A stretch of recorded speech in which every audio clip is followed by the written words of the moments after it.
বিহারে বাজিমাত কে করবে? তেজস্বী তেজে কি ছারখার হয়ে যাবেন নীতীশ, নাকি ফের একবার রাহুল গান্ধী তার নিজের দলের কাছেই সবচেয়ে লাইবিলিটি হিসেবে প্রমাণিত হবেন? কেন এবারে বিহারের ভোট অন্যবারের থেকে আলাদা? বিহারের নির্বাচনের ফলাফল কি প্রভাব ফেলতে পারে 2026-এ এ বাংলার বিধানসভা নির্বাচনে? নমস্কার, আপনি দেখতে শুরু করেছেন এডিটার্স ডায়েরি। আমি ভাস্কর দত্ত আরও একটি এপিসোডে আপনাদেরকে স্বাগত জানাই। 6 নভেম্বর এবং 11ই নভেম্বর দু দফায় এবার ভোট হতে চলেছে বিহারে। বাংলা সহ গোটা দেশ জুড়ে যখন এসআইআর ঘোষিত হয়েছে, বাংলার এসআইআর নিয়ে যখন সরগরম রাজনীতি, বিজেপি যখন বলছে বাংলায় এসআইআর হলে 1 কোটির ওপর নাম বাদ যাবে, কেউ কেউ আবার ভাবছেন এসআইআর বাংলার রাজনীতির সমীকরণটাই বদলে দিতে পারে, তখন বিহারেই প্রথম ভোট সংগঠিত হচ্ছে ওই এসআইআর প্রক্রিয়ার পর। সেক্ষেত্রে ভোটের আগে এসআইআর প্রক্রিয়া শেষের পর প্রকাশিত বিহারের চূড়ান্ত ভোটার তালিকায় মোট ভোটারের সংখ্যা আগের থেকে কিন্তু কমেছে। গত 24শে জুন 2025 বিহারে মোট ভোটারের সংখ্যা ছিল 7.89 কোটি, কিন্তু এসআইআর পর ওই নাম যোগ বিয়োগ শেষে 30শে সেপ্টেম্বর যে চূড়ান্ত তালিকা প্রকাশ করা হয়েছে তাতে মোট ভোটারের সংখ্যা দাঁড়িয়েছে প্রায় 7.42 কোটি। অর্থাৎ আগের থেকে এবার ওই 47 লক্ষ ভোটার কমেছে বিহারে। শতাংশের হিসেবে 2025 সালের মে মাসের ভোটার তালিকা থেকে ভোটারের সংখ্যা 6% হ্রাস পেয়েছে। এই 7.42 কোটি ভোটার এবার তাদের সরকার নির্বাচন করতে চলেছেন। কার হাতে যাবে বিহারের দায়িত্ব তা নির্ধারণ করতে চলেছেন তারা। এখানে একটি বিষয় আপনাদেরকে জানিয়ে রাখি, বিহারে এর আগে ওই 2002 থেকে 2003 সালের মধ্যে যে এসআইআর হয়েছিল, সে সময় ভোটারের সংখ্যা প্রায় 6 কোটি থেকে কমে 5.26 কোটিতে এসে দাঁড়িয়েছিল। কিন্তু সেক্ষেত্রে এসআইআর সংগঠিত হওয়ার বেশ কিছুদিন পর কিন্তু বিহারে নির্বাচন হয়েছিল।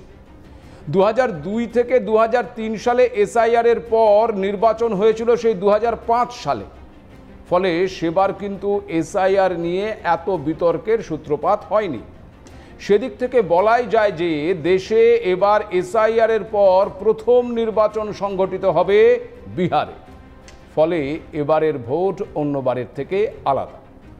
আবার রাজনীতির দিক থেকে যদি দেখা যায়, তবে এবারে বিহারের ভোট শুধুমাত্র ওই কুর্সির লড়াই নয়, বরং আস্থা এবং বিশ্বাসের লড়াই বলা ভালো।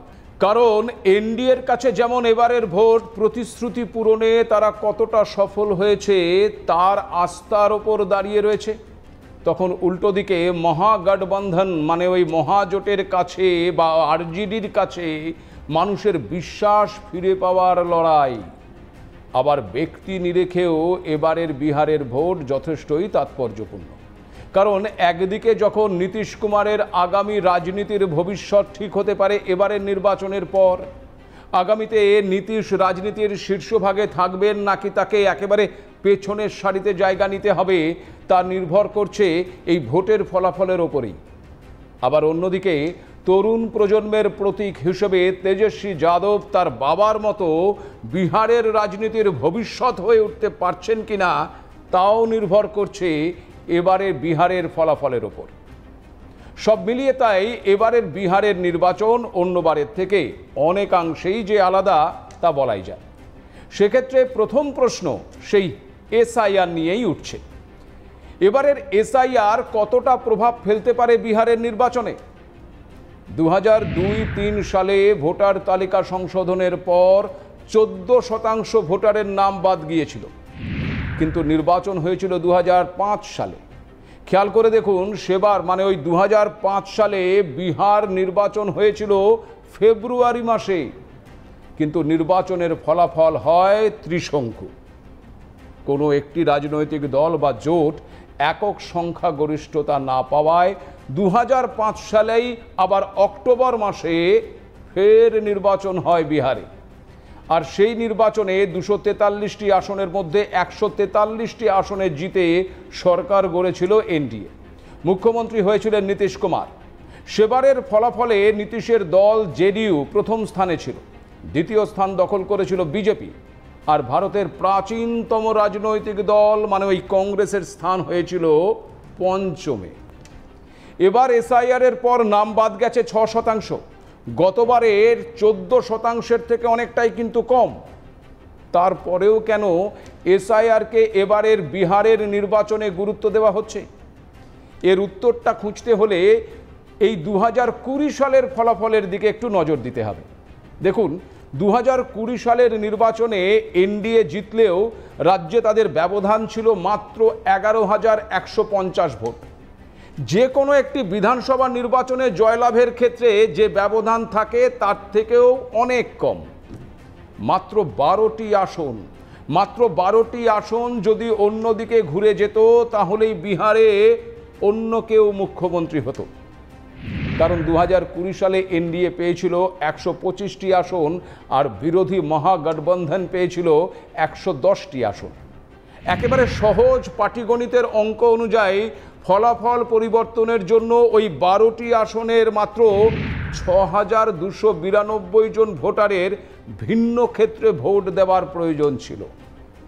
আর ঠিক এখানেই এই এসআইআরকে এতটা গুরুত্ব দেওয়া হচ্ছে, কারণ মাত্র কয়েকশো অযোগ্য বা ওই অস্তিত্বহীন ভোটার একাধিক নির্বাচনী এলাকায় ভোটের ব্যবধান যে বাড়িয়ে দিতে পারে 2020 সালের ফলাফল কিন্তু সেদিকেই ইঙ্গিত করছে। রাজনৈতিকভাবে আবার এবারের বিহারের নির্বাচনও অন্যবারের থেকে আলাদা, কারণ আগের নির্বাচনে মূল প্রতিদ্বন্দ্বী ছিল ওই এনডিএ এবং মহাগঠবন্ধন, কিন্তু এবার সেখানে যুক্ত হয়েছে প্রশান্ত কিশোরের রাজনৈতিক দল জনসুরাজ পার্টি। সেদিক থেকে বিহারের এবারের ভোট বহুমুখী হতে চলেছে।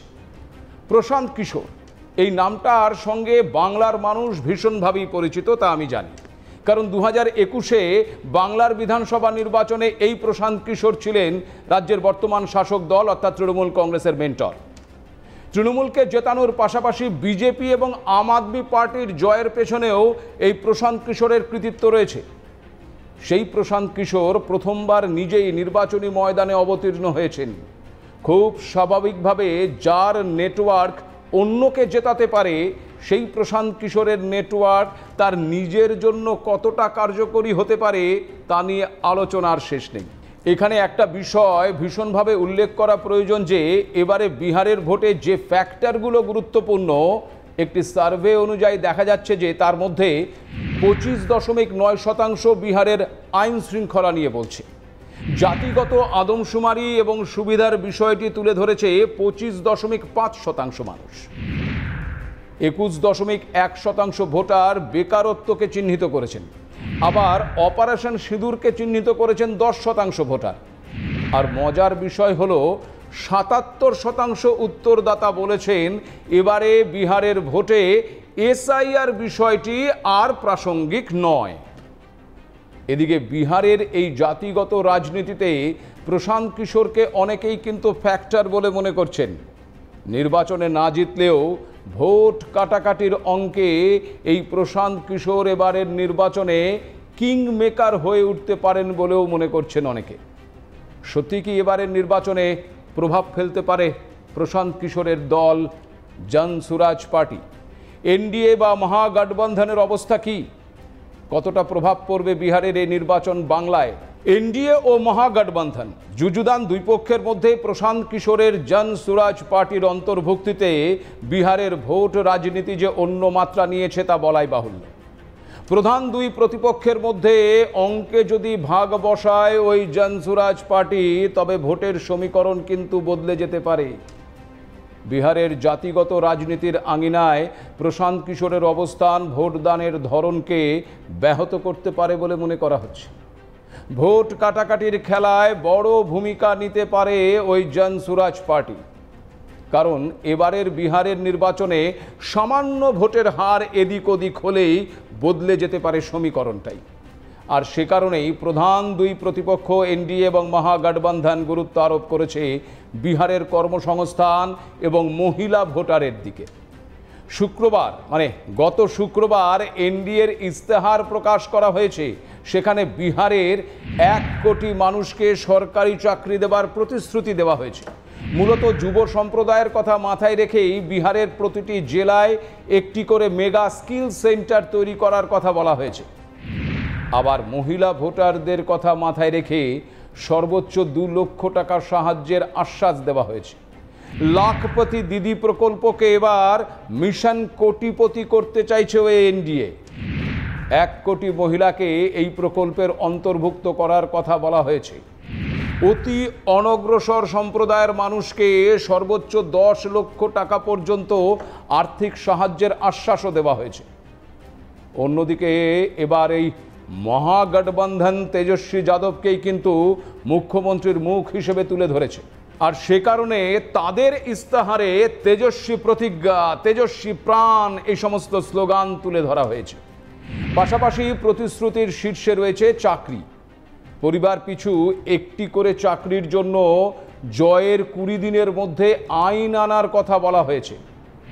ক্ষমতায় আসার 20 মাসের মধ্যেই সেই চাকরি বন্টন করা হবে। স্বনির্ভর গোষ্ঠীর মহিলাদের স্থায়ী সরকারি কর্মচারী করার প্রতিশ্রুতি দেওয়া হয়েছে, যাদের মাসিক বেতন হবে 30,000 টাকা। এর পাশাপাশি নারীদের জন্য মাই বহন মান যোজনার কথাও ঘোষণা করা হয়েছে, যে প্রকল্পে মাসিক 2,500 টাকা অর্থাৎ বছরে 30,000 টাকা করে দেওয়ার কথা বলা হয়েছে ওই মহাগঠবন্ধনের ইস্তাহারে। সেই সঙ্গে আবার প্রতিটি পরিবারকে বিনামূল্যে 200 ইউনিট বিদ্যুৎ এবং দরিদ্র পরিবারকে 500 টাকায় গ্যাস সিলিন্ডার দেওয়া হবে বলেও দাবি করা হয়েছে ওই মহাগঠবন্ধনের ইস্তাহারে। দুপক্ষের ইস্তাহারেই ভুরি ভুরি প্রতিশ্রুতি দেওয়া হলেও সেই প্রতিশ্রুতি পূরণ করা বাস্তবে কতটা সম্ভব তা নিয়ে কিন্তু প্রশ্ন থেকেই যায়। কারণ ভারতীয় রাজনীতিতে প্রতিশ্রুতি প্রদান আর প্রতিশ্রুতি পালন না করার খতিয়ান বিরাট লম্বা। এই অবস্থায় বিহারের মানুষ কোন প্রতিশ্রুতি গিলবে তা অবশ্যই আগামী 14 তারিখই জানা যাবে। কিন্তু তার আগে ইতিমধ্যে বিভিন্ন সংগঠনের তরফে বিহারের নির্বাচন নিয়ে ওপিনিয়ন পোল সামনে এসেছে। সেক্ষেত্রে সবচেয়ে বেশি জেভিসির ওপিনিয়ন পোল নিয়ে আলোচনা চলছে। কি বলছে এই জেভিসির ওপিনিয়ন পোল? জাতীয় সংবাদ মাধ্যমগুলো জেভিসির যে সার্ভে রিপোর্ট তুলে ধরেছে তাতে দেখা যাচ্ছে এনডিএ জোটে থাকা বিজেপি পাচ্ছে 69 থেকে 78টি আসন, নীতিশ কুমারের জেডিইউ পাচ্ছে 42 থেকে 48টি আসন, আর রামবিলাস পাসওয়ানের এলজেপি পাচ্ছে 5 থেকে 7টি আসন। অন্যদিকে আবার ওই জেভিসি সার্ভে অনুযায়ী মহাগঠবন্ধনে থাকা আরজেডি পাচ্ছে 69 থেকে 78টি আসন, কংগ্রেস পাচ্ছে 9 থেকে 17টি আসন, সিপিআইএমএল তারা পাচ্ছে 12 থেকে 14টি আসন, হাম পার্টি পাচ্ছে 2টি আসন, সিপিআই পেতে পারে 1 থেকে 2টি আসন, আর সিপিআইএম পেতে পারে 12 থেকে 14টি আসন। অর্থাৎ সব মিলিয়ে জেভিসির ওপিনিয়ন পোল অনুযায়ী বিহারের ওই 243টি আসনের মধ্যে এনডিএ পেতে পারে 120 থেকে 140টি আসন, আর মহাগঠবন্ধনের দখলে যেতে পারে 92 থেকে 112টি আসন। আর প্রশান্ত কিশোরের জনসুরাজ পার্টি তারা পেতে পারে 1 থেকে 4টি আসন। এখানে জানাই যে বিহারের বিধানসভার ম্যাজিক ফিগার 122। ফলে জেভিসি সার্ভে অনুযায়ী ফের একবার এনডিএ সরকার গড়তে পারে বলেই দাবি করা হয়েছে। অন্য একটি সংস্থা স্পিক মিডিয়া নেটওয়ার্কের সার্ভে বলছে এনডিএ পেতে পারে 158টি আসন, ভোট শেয়ারিংয়ের হার হতে পারে 46%। মহাগঠবন্ধন পেতে পারে 66টি আসন, তাদের ভোট শেয়ারিং হতে পারে 41%। এক্ষেত্রে বিএসপি পেতে পারে 1টি এবং ওই ওয়েসির মিম পেতে পারে 4টি আসন। তবে স্পিক মিডিয়া নেটওয়ার্কের সার্ভে অনুযায়ী প্রশান্ত কিশোরের পার্টি 8% ভোট শেয়ারিং করলেও একটি আসনও পাবে না বলে দেখানো হয়েছে। অর্থাৎ ওপিনিয়ন পোলে যে তথ্য উঠে এসেছে তাতে দেখা যাচ্ছে বেশিরভাগ সার্ভেই বলছে এনডিএ আসছে। আবার অন্যদিকে প্রশান্ত কিশোর বড় দাবিদার হলেও তেমন কোনো প্রভাব ফেলছে না। সত্যি কি যিনি অন্যদের জয়ের কাণ্ডারি তিনি নিজের বেলায় পুরোপুরি ব্যর্থ হবেন?